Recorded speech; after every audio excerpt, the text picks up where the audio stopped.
I woke up to voices. That's the first thing you need to understand.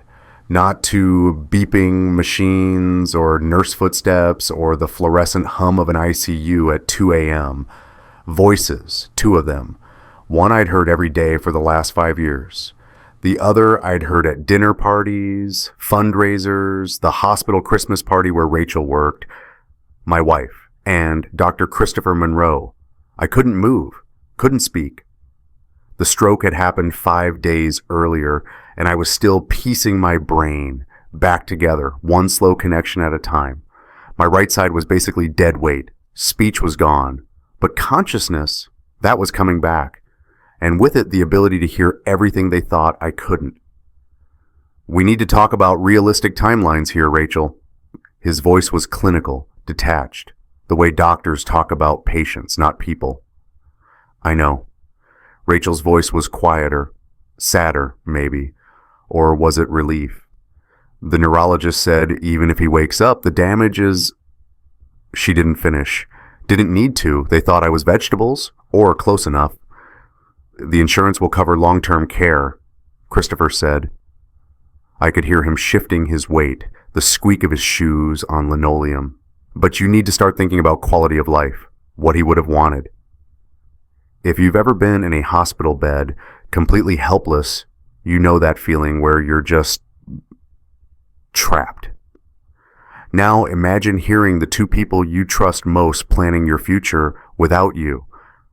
He always said if something happened, Rachel's voice cracked a little. He said he never wanted to be a burden. My heart rate monitor started beeping faster. I couldn't control it. The rage, the shock, the absolute betrayal flooding my system was lighting up every machine I was connected to. A nurse appeared through the curtain. Everything okay in here? Fine, Christopher said smoothly. Just checking on Mr. Wilson. Vitals look stable. They walked away. I heard their footsteps fade down the hall toward the nurse's station, and I lay there in the dark, the only sound the rhythmic beep of machines keeping me alive. Machines they'd just been discussing disconnecting. I forced myself to breathe slower, forced the monitor to stop screaming, forced myself to think like I'd been trained to think back when I wore a uniform and people shot at me for a living. Assess the situation. Identify the threat. Plan your escape. The situation, my wife was having an affair with her boss. They thought I was going to die or spend the rest of my life in diapers. They were already discussing how to, what? Pull the plug? Ship me off to some nursing home warehouse where I'd rot while they played house? The threat? I was completely vulnerable. Couldn't walk, couldn't talk, couldn't even lift my right arm if they decided to make me comfortable. That's what they call it, right? I couldn't stop them, the escape. I had to get out, but first I had to get strong enough to get out. Under the blanket, I tried to move my left hand, just my left hand. Took every ounce of concentration I had, but my fingers curled into a fist, weak, shaking, but there. First voluntary movement in 5 days. Small victory. Down the hall, I heard Rachel laugh. That laugh used to make me feel like I was home. Now it just felt like nails on a chalkboard. Maybe you've had that moment where everything you believed about someone just shatters. Where you realize the person lying to you isn't a stranger. It's the person who promised to love you forever. Yeah, that was my Tuesday. Lying there in that ICU bed, listening to my wife and her lover discuss my fate like I was already gone, I made a choice. They wanted me to disappear? Fine, I'd disappear, just not the way they expected. 6 days earlier, I'd been sitting in my office, and I used the term office loosely. It was really just a corner of a warehouse in an industrial park outside Denver, walls made of old plywood, a space heater that barely worked, and a desk I'd built myself from scrap lumber. James Wilson Construction. That was me. 12 employees, all veterans, barely profitable for the last 2 years. The phone rang. Another angry client. The lumber shipment was delayed again. Supply chain issues, they said. Everything was supply chain issues in 2023. Meanwhile, I had a school renovation project starting Monday and no materials. Mr. Wilson, we signed a contract. I understand that, Mrs. Chen, and I'm doing everything I can to... My board is not interested in excuses. The call ended badly. They always did lately. My head was pounding, had been all week. Stress, I figured. Running a construction company in this economy was like trying to build a house in a hurricane. You just hoped you didn't get blown away. My phone buzzed. Text from Rachel. Working late again. Don't wait up. Third time that week, fourth time that month. But she was a nurse, I told myself. Nurses were crazy hours. That's the job. And Dr. Monroe was demanding, she'd said. Expected his ER staff to go above and beyond. I ate leftover pizza standing over the sink and went back to working on estimates until midnight. The numbers didn't add up. They never did anymore. I was outbidding myself just to keep my guys employed, and even then, we barely scraped by. When I finally went to bed, Rachel's side was cold and empty again. I need to back up, tell you how a guy like me ended up here, because none of this makes sense without knowing where I came from. Army Corps of Engineers, 2005 to 2017, 12 years building bases, roads, infrastructure in places where people wanted us dead. Iraq twice, Afghanistan once. I wasn't infantry. I was the guy who made sure infantry had somewhere to sleep, something to eat, roads to drive on. First deployment was 2006, Al Anbar province.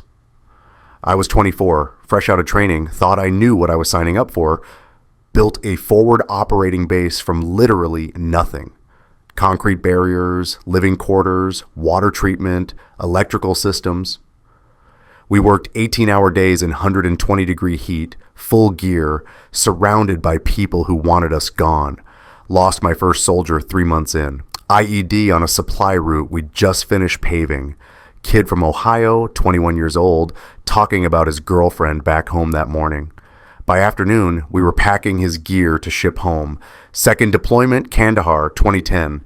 That's when things got real. We were building an expansion to the base.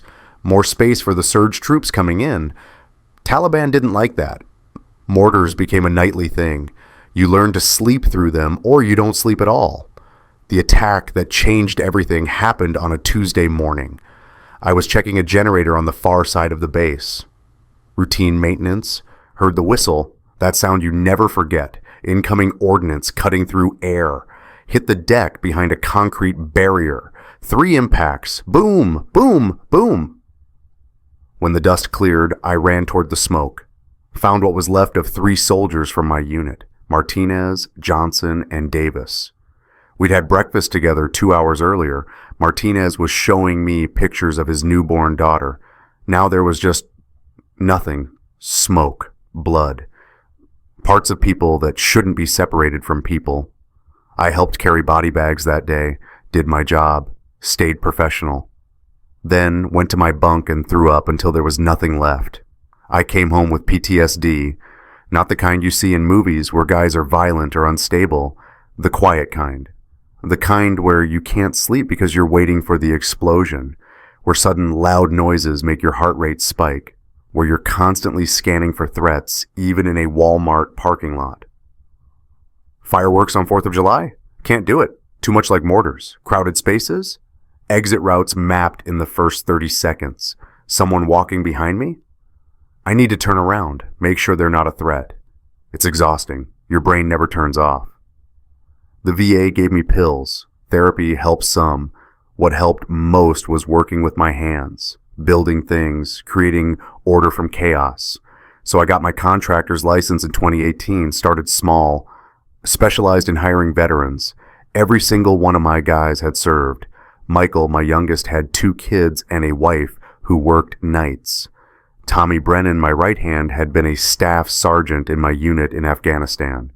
These weren't just employees, they were my unit.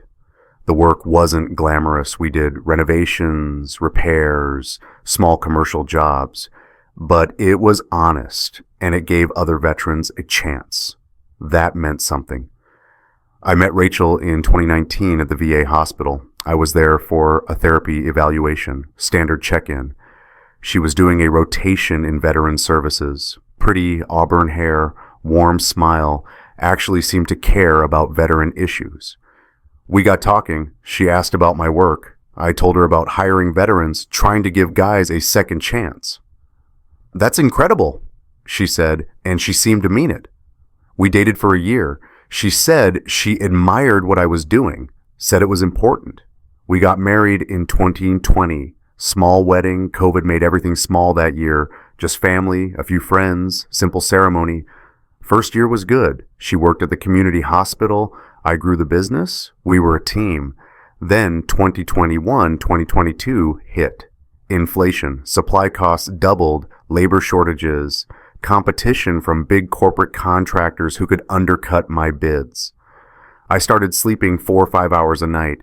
The PTSD got worse. Less sleep meant more stress. More stress meant more nightmares. Rachel got a promotion. Lead ER nurse working directly under Dr. Christopher Monroe, Chief of Emergency Medicine. Smart guy, she said. Brilliant doctor. Really pushing the ER to improve metrics. She started working more nights, more weekends, training shifts, she said. Big push to upgrade protocols. I noticed she was distant, but I blamed myself.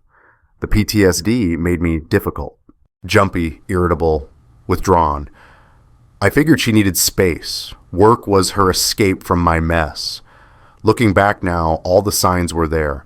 But when you're drowning in stress, barely sleeping, fighting your own brain every day, you miss things, or maybe you just don't want to see them. Anyone who served knows. You trust your unit with your life. I thought marriage was the same thing. I thought Rachel was my unit. The week before the stroke, we had dinner together. Rare occurrence by then. She'd made pasta, box pasta, jar sauce, nothing fancy. We sat at the kitchen table, and her phone kept buzzing. "Work stuff," she said, not looking at me. I asked about her day. She gave vague answers. Busy, stressful, the usual. I mentioned the business was struggling, might need to lay off Michael, the kid with 2 babies. "Maybe you should just close it," Rachel said. "You're killing yourself for nothing." That stung. This wasn't nothing. This was my purpose. My way of helping guys who'd been where I'd been. "They need these jobs," I said, "and you need to take care of yourself."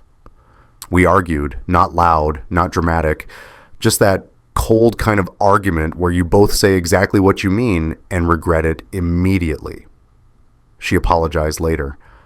"I'm just worried about you. The stress."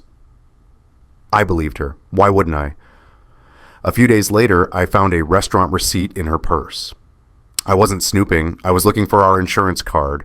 Lunch at some upscale Italian place downtown. $140. Way more than she'd spend alone. "Oh, that," she said when I asked. "Staff appreciation lunch. The hospital paid."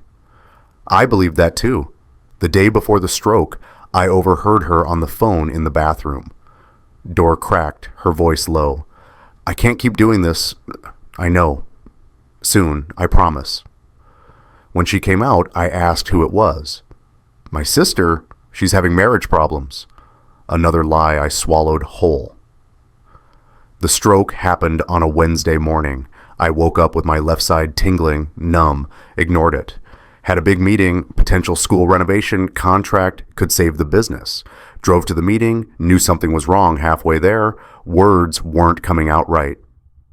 Client looked concerned. "Are you okay?" I tried to say I was fine. It came out slurred, wrong. Made it to my truck, started driving home. Stupid, dangerous. But I didn't want to cause a scene. Got to my driveway, stumbled getting out. My neighbor, Mr. Patterson, retired guy, always working in his yard, saw me collapse on the lawn. Called 911. I woke up in the ER, Rachel's ER. She was there in her scrubs, looking worried. Or maybe that was an act too. Hard to say now. Dr. Christopher Monroe was there, barking orders, CT scan, MRI, ischemic stroke, significant damage, ICU, prognosis uncertain. The words floated around me like they were happening to someone else. I drifted in and out for days. Each time I surfaced, Rachel was there holding my hand.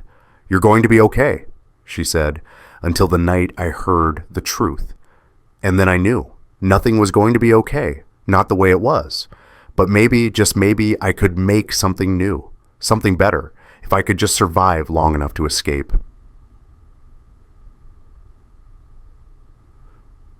The day after I overheard their conversation, I committed to the performance of my life. Rachel came to visit in the morning. Her shift didn't start until noon. She held my hand, talked to me like I wasn't really there. "The doctors are saying we need to be realistic about recovery," she said softly. "They're talking about long-term care facilities, places where you'd be more comfortable." Comfortable. Right. That's what they call warehousing people to die. I kept my eyes unfocused, didn't track her movement, stayed completely limp when she squeezed my hand. "I know you'd hate this," she continued, "being dependent. You always said if something happened, you wouldn't want to just exist." She was building the narrative, justifying what came next. Inside, I was screaming. Outside, I was stone. When the neurologist came for his eval, I deliberately failed every test. Didn't squeeze on command. Didn't follow his finger with my eyes. Gave him nothing. He spoke to Rachel outside my curtain. I heard every word. "I'm sorry, Mrs. Wilson. The cognitive deficits appear severe. At this point, we're looking at minimal recovery potential."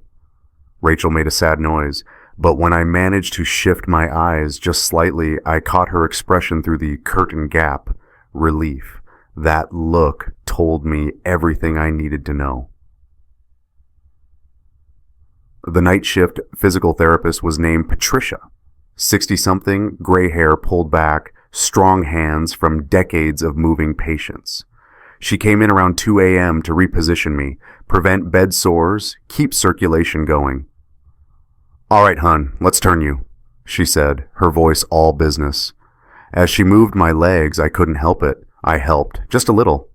Muscle memory, maybe, or desperation. She froze, looked at my face. Her eyes narrowed. "You're helping, aren't you?" she whispered. I didn't know if I could trust her, but I was out of options. I let my eyes meet hers, held her gaze. She glanced at the door, then leaned close. "I did 3 tours, Vietnam. I know a soldier playing possum when I see one." I managed the smallest nod. Everything in me focused on that one tiny movement. Patricia straightened up, went back to her work. But as she adjusted my IV, she spoke quietly. "I don't know what's going on, but I've seen that wife of yours with Dr. Monroe. I've seen how they look at each other. If you're planning something, I didn't see anything. But between you and me, 2 a.m. to 6 a.m., I'm the only one who comes in here." She became my secret ally. Every night when the floor was quiet and the other nurses were at their station, Patricia ran me through exercises, hand grips, leg lifts. She brought a notepad, taught me to write left-handed. My right side was still weak, barely responsive, but my left was getting stronger. First word I wrote, letters shaky and crude. "Help." Patricia read it. "What do you need?" I wrote 3 more words, slow and deliberate. "Lawyer, phone, secret." She nodded once. "I have a friend, former JAG officer, works with veterans now. I'll call him tomorrow, my day off. He'll know this is serious." If you've ever been underestimated, you know this feeling. They thought I was done. That's exactly what I needed them to think. 2 nights later, Patricia held her cell phone to my ear at 3 a.m. "This is Robert Hayes." The voice was gruff, efficient. Former military, no question. I could barely whisper, but I got the key points across. Wife cheating. They discussed pulling the plug. I needed out, had assets to protect. "Are you of sound mind right now?" Robert asked. "Yes." My voice was raspy, but clear. "Stroke-affected body, not mind." "Here's what we do," Robert said. I file emergency separation in Colorado, citing abandonment and infidelity. I can do this without your physical signature if I have recorded testimony and witness verification. Patricia will be my witness to your competence. I'll freeze joint accounts, put your business in trust, file restraining order if needed. How long? I managed. 72 hours. Keep playing dead. When papers are filed, I'll come in as your veteran advocate. Perfectly legal. The business, I whispered. My guys. Who's your second? Tommy Brennan.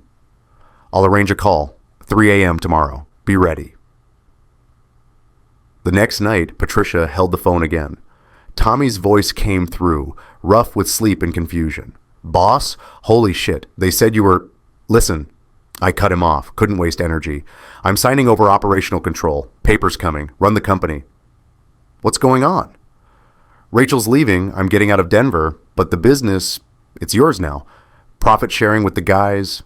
You're majority owner. I keep minority stake. His voice broke. James, after everything you built, I built it for you guys. For all of us. Now it's yours. Take care of Michael and his kids. Where will you go? Better you don't know yet, but I'm not done. Just getting started. 3 days later, Robert Hayes walked into my ICU room with discharge papers. Against medical advice checkout, Rachel was there. She went pale. He can't leave. He needs 24-hour care. He's appointed me his healthcare advocate, Robert said calmly. He's leaving. Dr. Christopher appeared. This is medically irresponsible. He's not competent to make this decision. Robert pulled out a folder. I have a neuropsychologist's evaluation completed yesterday that says otherwise. Would you like to see it? Or shall we discuss why the chief of emergency medicine is so personally invested in keeping someone else's patient hospitalized? Christopher's face went white. I sat up. First time Rachel had seen me move with purpose. James! Her voice was strangled. Honey, you're awake? Why didn't you... I heard everything. My voice was rough from disuse, but steady. That night, outside my curtain. I don't know what you think you heard. Save it, Robert said. You've been served. Divorce papers, restraining order, asset freeze. Don't contact my client. I stood, wobbled. Patricia was there, steadying me. Walker in front of me. I walked out of that ICU. Rachel called after me. James, wait, it's not what you think. I didn't look back. Here's something they teach you in the Army. The best victories are the ones where the enemy defeats themselves. You just have to get out of the way. Tommy was waiting in the parking lot, drove me to a motel near Aurora, helped me inside. What now? He asked. Now I disappear. For real this time. 2 weeks later, I was driving south on I-25, watching Denver fade in my rearview mirror. Colorado Springs was 70 miles away, far enough to feel like a different world. I chose Colorado Springs for a reason. Fort Carson, Peterson Air Force Base, Air Force Academy. The city was packed with military presence, veterans, support services. If I was going to start over, I needed to be around people who understood. Found a small apartment near downtown, furnished, cheap, temporary. First night, I sat on the bare mattress and looked at Pikes Peak through the window. The mountain was massive, snow-capped even in summer, dominating the western skyline. I felt empty, but also free. The Colorado Springs VA became my home base. Physical therapy 3 times a week, speech therapy twice a week, and a support group for combat veterans with PTSD that my therapist strongly suggested I attend. I was reluctant. I'm dealing with it. Are you? She raised an eyebrow. Your file says you stopped therapy 2 years ago. The support group met in a community room, folding chairs in a circle, bad coffee, stale donuts. Group leader was Carl Peterson, Vietnam vet, had been running these groups for 30 years. The guy had seen everything, mix of veterans in the circle. Iraq, Afghanistan, a few Vietnam vets, different branches, different wars, same demons. James, I said when it was my turn. Army Corps of Engineers, got out in 2017. As we went around the circle, one guy caught my attention. Martin, early 30s, Marine, multiple Afghanistan tours, talked about his divorce. She said she couldn't handle my moods anymore, said I wasn't the same guy she married, and maybe she was right, maybe I wasn't. I felt that in my gut, knew exactly what he meant. After the meeting, Martin approached me. You're new to the Springs? Yeah, starting over. Good place for it. He smiled, tired but genuine. Lots of us did the same thing. You need anything. Job, place to stay, someone to talk to at 3 a.m. when the nightmares hit. We're here. First time since leaving Denver that I felt like I belonged somewhere. 2 months in, Carl pulled me aside after group. You were a contractor, right? Am still part owner of a business in Denver. We need someone like you. Carl's face was serious. Got a problem that's breaking my heart. He took me to meet David Garcia, 29, Army veteran, Iraq, living in a tent near Fountain Creek. David had a job, warehouse work, but PTSD made stable housing impossible. He'd get an apartment, fall behind on rent during a bad episode, get evicted. Cycle repeated. Waiting lists for veteran housing programs were 6 to 18 months. Meanwhile, guys ended up on the streets. I spent an afternoon talking with David. He wasn't asking for handouts, just a stable place, a chance. That night, I started researching.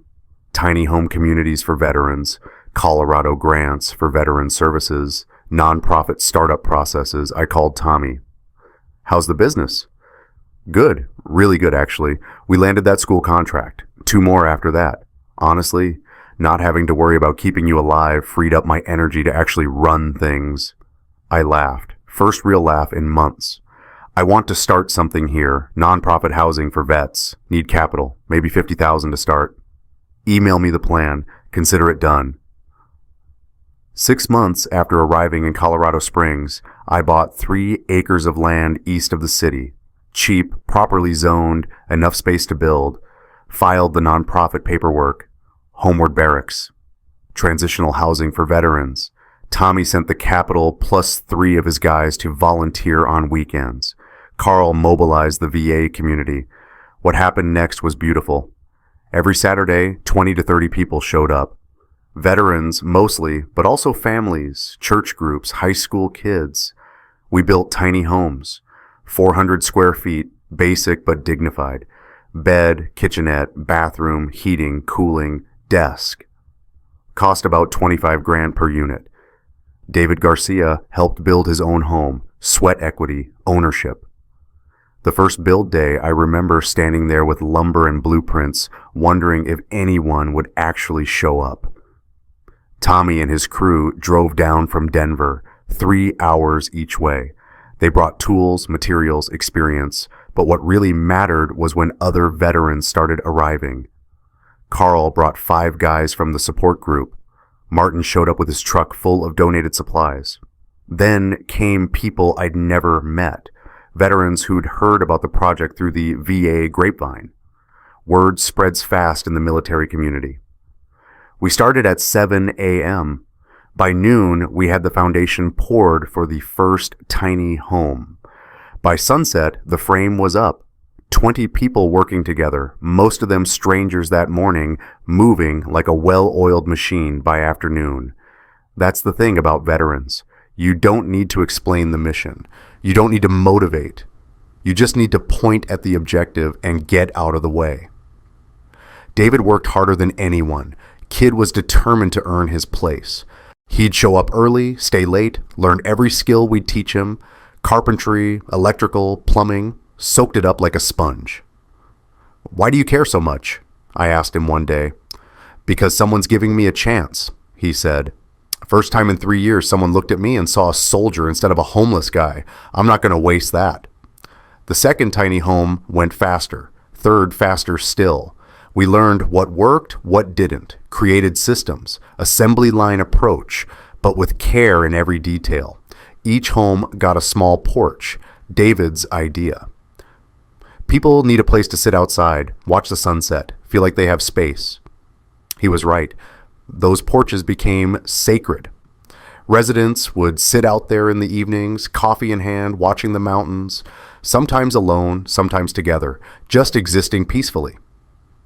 Community meals started organically. Third Thursday, someone brought extra food from a cookout, shared it around. Next week, someone else brought food. By month 3, it was a tradition, potluck every Thursday. Everyone contributed something, even if it was just showing up. Those meals mattered more than the buildings. That's where residents reconnected with being human, where they laughed, told stories, remembered they were more than their trauma. You know what's funny? I spent 12 years in the Army feeling like I belonged. Then 10 years as a civilian feeling lost. It took losing everything to find my unit again. Martin moved in as village coordinator, managed applications, helped residents navigate VA benefits, job searches. Community meals every Thursday, potluck style. One Saturday, building home number 4, Carl said, "You know what you did here? Built some houses? No. You gave these guys what they lost when they came home. A unit, a mission, each other." By the 1-year mark, Homeward Barracks had 8 tiny homes, 6 occupied, all residents employed or in training, 0 evictions. I built myself a small house on the property, bigger than the tiny homes, but still modest. My construction income from Denver still flowed in. Tommy's business was thriving. I took a small salary from the nonprofit, lived mostly off passive income. Local news did a story. Veteran builds village for fellow vets. I hated the attention, but knew it helped with fundraising. Sometimes I'd see Rachel's Facebook posts through mutual friends. She wasn't at the hospital anymore. Relationship status, single. She looked unhappy in her photos. I felt nothing. And that's when I knew I'd truly moved on. 14 months after moving to Colorado Springs, someone new showed up at Homeward Barracks. Saturday morning build day. I was explaining framing to a volunteer when a truck pulled up. A woman got out, jeans, combat boots, clipboard, short auburn hair, sharp eyes that didn't miss anything. "Olivia Hayes," she said, "Front Range Veteran Services. You're James?" "Yeah, give me 5 minutes." "Take your time, I'll watch." She didn't watch. She grabbed a hammer and started helping, knew exactly what she was doing. After an hour, we took a break. Coffee at the common area picnic table, Pikes Peak looming behind us. "So," I said, "assessment? You're building something real. That's rare. Most programs are all bureaucracy, no soul. This has soul." We talked. She was there to evaluate Homeward Barracks for potential partnership with her organization. But the conversation drifted. "Army?" she asked. "Corps of Engineers. You?" "Military police. 8 years. Iraq twice." I understood immediately. She was one of us. "Second tour," she continued. "Our convoy hit an IED. I was driving. My gunner died. It took me a long time to forgive myself." I knew that weight, saw it in her eyes. "PTSD?" I asked. 5 years of therapy, better now, but it's always there. She told her story. Came home, struggled, got divorced.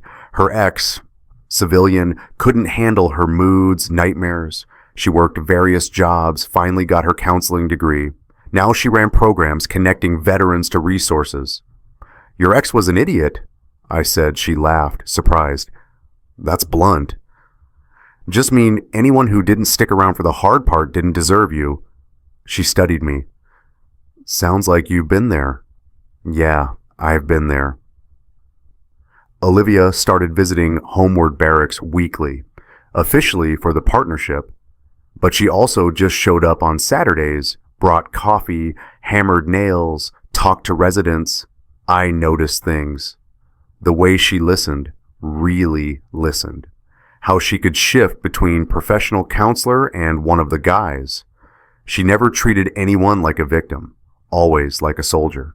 Small moments of connection, reaching for the same tool, hands touching, shared jokes about terrible VA coffee. She brought me lunch one day. You forget to eat when you're working, she said. Martin pulled me aside after a month. You know she's into you, right? What? No, she's professional. Boss, I've seen how she looks at you, and how you look at her when you think nobody's watching. Late Saturday, after everyone left, Olivia and I were finishing cleanup. Want to grab dinner? I asked. Actually, would you mind if we just sat? I've been around people all day. We sat on my porch, watching sunset over Pikes Peak. Comfortable silence at first. Can I ask something personal? Olivia said. Sure. Why aren't you angry? Your wife cheated while you were dying, but you don't seem bitter. I thought about it. I was angry. For a long time. But anger just eats you up. And being angry meant she was still controlling my life. The best revenge was building something better. That's very evolved. Oh, I'm still in therapy. Don't let the Zen act fool you. We talked for hours about PTSD, therapy, failed marriages, trust issues, about the weirdness of civilian life, what we missed about the army, the brotherhood, the mission, the simplicity, what we didn't miss, everything else. When her phone buzzed late, she stood. This was nice, really nice. Want to do it again? Actual dinner, maybe? Like a date? Yeah, like a date. She smiled. I'd like that. The first real date was dinner at a small Italian place downtown. Conversation flowed easily. No awkward first date energy. We already knew each other's worst parts. Now we learned the good parts. Olivia loved hiking, tried to summit a 14,000-foot peak every summer. I used to run marathons before the stroke, wanted to again. We both loved old westerns, terrible action movies. Both hated pretentious wine culture. Walking downtown after dinner, Olivia took my hand. Casual, natural. First time I'd held someone's hand since Rachel. She stopped, looked at me. Is this okay? It's perfect. We kissed, gentle, careful. When we pulled apart, she said, full disclosure, I haven't done this in a while. I'm probably going to be weird about it. I'm definitely going to be weird about it. My last relationship ended with my wife planning my death. We both laughed. Dark humor only veterans understand. So we'll both be weird together, she said. Deal. The relationship developed slowly, intentionally. Neither of us was in a hurry. We'd both been burned badly enough to know that rushing things only led to more pain. Olivia would come to Homeward Barracks most weekends. Sometimes we'd work on builds. Sometimes we'd just sit on my porch and talk about our nightmares, about therapy, about the strange feeling of being civilians but never quite fitting into civilian life. She told me about her divorce, how her ex-husband wanted the strong soldier version of her but couldn't handle the reality, the panic attacks, the insomnia, the way loud noises sent her diving for cover. He said I needed to get over it, Olivia said one night. Like PTSD is something you just decide to stop having. People who haven't been there don't get it, I said, but you do. Yeah, I do. That understanding, that's what made it work. When Olivia woke up at 3 a.m. from a nightmare, I didn't ask questions, just held her. When I had a bad day and couldn't articulate why everything felt wrong, she didn't push, just stayed close. 3 months in, we took a trip together, hiked one of the smaller 14ers. Pikes Peak has a road to the top, but we wanted to earn it. Took us 6 hours. My right side still wasn't perfect from the stroke, slower than I used to be, but I made it. Standing at the summit, looking out over Colorado, Olivia said, I'm falling for you, just so you know. My heart did this thing, this flutter I hadn't felt in years. I'm already there, I said. 6 months in, Olivia met my extended family. My mom flew in from Michigan, sister from California. They loved her immediately. My mom pulled me aside. This one's different, she said. This one actually sees you. Yeah. She did. A year in, Olivia's lease was up. She asked if she could move into a spare room at my house. Just until I find a new place, she said. Or you could just stay, I said, if you want. She stayed. Living together revealed all the small things. How she organized the kitchen, alphabetically, which was insane. How I left coffee cups everywhere, which drove her crazy. How we both had bad nights but learned to weather them together. One particularly bad night, I woke up convinced I was back in Kandahar. Olivia found me outside at 4 a.m., sitting on the porch, shaking. She didn't say anything, just brought 2 blankets, wrapped one around me, sat down beside me with the other. We watched the sun come up in silence. That's love. Not the dramatic movie version, just someone willing to sit in the dark with you until morning comes. If you've been through a bad breakup, you know that feeling when you finally meet someone and realize, oh, that's what it was supposed to feel like. Fast forward 8.5 years. Olivia and I got married 2 years after we met. Small ceremony at Homeward Barracks, residents and friends only. Carl officiated. David Garcia walked Olivia down the aisle. He'd become like family to both of us. Olivia quit her job to run the nonprofit with me full time. We lived in the small house on the property. No kids, but that was okay. The residents were our family. Homeward Barracks grew, 24 tiny homes now, serving 40-plus veterans annually. Local grants, private donations, partnerships with organizations like Olivia's old employer, success stories everywhere. David had his own apartment in town, worked as a construction foreman for city projects. Martin was 5 years sober, still running the village. Every Thursday, community potluck. Every Saturday, builds. The divorce from Rachel had been finalized years ago. She hadn't contested. Too busy dealing with her own mess, I'd heard through the grapevine. I didn't think about her, didn't check her social media. She was just someone I used to know. Until the email. Saturday afternoon, checking email, unknown sender, subject line, please read, Rachel. My stomach dropped. Olivia came in. Hey, almost time for... She saw my face. What's wrong? I showed her. She read it, expression hardening. The woman who planned to pull your plug wants a reunion. Absolutely not. I know, but part of me is curious. About what? How she justifies being a sociopath? We talked it through. Olivia was worried Rachel would manipulate me, hurt me again. But I wasn't the same man. I'd healed. Rachel couldn't touch me anymore. Maybe I need this, I said. I'm closure. Show her I'm not the broken man she left. You don't need her approval. I know, but maybe I need to see what she became. See that I made the right choice. We discussed it with Martin and Carl. Martin suggested if I met her, it should be on my terms. Public place, time limit, Olivia present.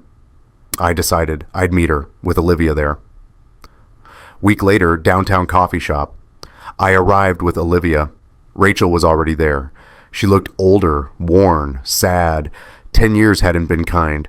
Rachel saw me, stood, tried to hug me. I stepped back. Rachel, this is my wife, Olivia. Rachel's face, shock, hurt, forced smile. Wife, that's wonderful. We sat. Awkward silence. Why are you here, Rachel? She told her story. The affair continued for months after I left. Someone reported them to the hospital board. I later learned it was Patricia filing an ethics complaint. Investigation revealed they'd discussed my care while having an affair.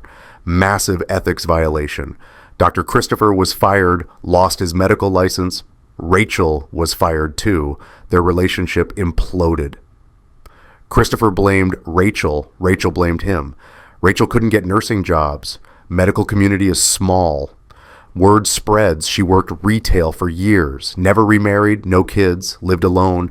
Saw the news story about Homeward Barracks 2 years ago. Been working up courage to reach out.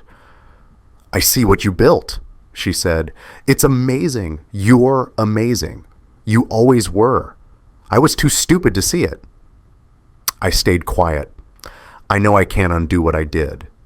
But I need you to know I regret it every day. The worst part is knowing I threw away the best thing in my life. Do you know what the worst part was for me? I finally spoke. She shook her head. It wasn't the affair. People cheat. It was that night in the ICU, hearing you discuss letting me die, like I was already dead. Rachel was crying. I never wanted you to die. We were just talking about realistic options. You were talking about unplugging him so you could move on, Olivia said coldly. That's not medicine. That's murder. You don't understand? I understand perfectly. Olivia cut her off. I'm a veteran with PTSD who married another veteran with PTSD. We both have bad days. You know what we don't do? Plan each other's deaths. Rachel turned to me. Is that why you're here? To make me feel worse? No, I'm here because I wanted to see if I'd feel anything. Anger, hurt, satisfaction. And? I don't. I look at you and feel nothing. You're a stranger. So that's it? You just moved on? Yeah, I did. I built a life with people who actually care. I cared about you.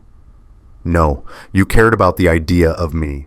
When that disappeared, so did you. Long silence. I came hoping for forgiveness, she said quietly. I forgave you years ago, not for you, for me, because carrying anger was killing me. Then why won't you? Forgiveness doesn't mean reconciliation. It means I'm done letting what you did control me. She stood. You look happy. I am. Good. You deserve it. She paused. For what it's worth, Christopher and I destroyed each other. Everything fell apart. And I realized too late I destroyed the one real thing I had. I hope you find peace, Rachel. Did you? Find peace? I looked at Olivia. Yeah, I did. Rachel left. Olivia and I sat in silence. You okay? She asked. Yeah, actually, I'm great. No regrets? About meeting her? No, I needed to see she wasn't some monster. She's just a person who made terrible choices. I don't have to carry that. You ever wonder what you'd say to someone who destroyed you if you got the chance? I thought I'd have a speech ready. Turns out, when you've actually moved on, there's not much to say. 10-year anniversary of Homeward Barracks. 100 people gathered on the property. Current residents, alumni, volunteers, donors, local officials. Mayor giving a speech. I stood to the side with Olivia, watching. Decade ago, I was lying in an ICU, betrayed, broken. Now this. A thriving community. Lives changed, purpose fulfilled. Martin gave testimony. James didn't just give us houses, he gave us hope. Showed us we weren't disposable. David Garcia, the first resident, Wade, was there with his fiancée. Sarah, a new resident, 26, Navy veteran, just moved in last month. Marcus, Marine, been there 8 months, now works at the VA as a peer counselor. Each person had a story. Homelessness to stability, addiction to sobriety, isolation to community. This was the unit I'd lost when I left the Army. This was what I'd been building all along. Evening, after the celebration wound down, Olivia and I on our porch watching sunset behind Pikes Peak. Tired? She asked. Good tired. We reflected, got married at this very spot. Olivia quit her job to run the nonprofit with me. We weren't rich, lived simply, but we were wealthy in the ways that mattered. Do you ever think about what would have happened if you stayed in Denver? Olivia asked. Sometimes, probably would have died. Either the stroke would have finished me, or Rachel and Christopher would have managed it. Dark. But true. The stroke saved my life. Weird to say, but it did. How do you figure? Made me rebuild from nothing. And when you build from nothing, you get to choose what you build. I chose this. I chose you. Comfortable silence. I love you, Olivia said. I love you too. I pulled out my journal, therapy habit I'd kept up, and read something I'd written. If I could go back and tell the guy lying in that ICU bed one thing, it'd be this: it gets better. The people who betrayed you will fade. The pain will ease. You'll wake up one day and realize you're not defined by what was done to you. You're defined by what you built. Don't rush the healing. Don't skip therapy. The strongest thing you can do is admit you're not okay and work to get better. You'll find your people. They won't be who you expect, but they'll get it. And that understanding is worth more than any perfect relationship. Your worth isn't in your bank account or your physical ability. It's in how you show up for people. That's what matters. And forgiveness isn't about them. It's about you. Let go of the anger because you deserve peace. Olivia had tears in her eyes. You should share that at group. Maybe I will. That night, falling asleep, I thought about the journey, from soldier to contractor, from betrayed husband to stroke victim, from abandoned patient to community builder, from bitter survivor to healed man. The stroke took my health, my marriage, my business, my old life, but it gave me something better.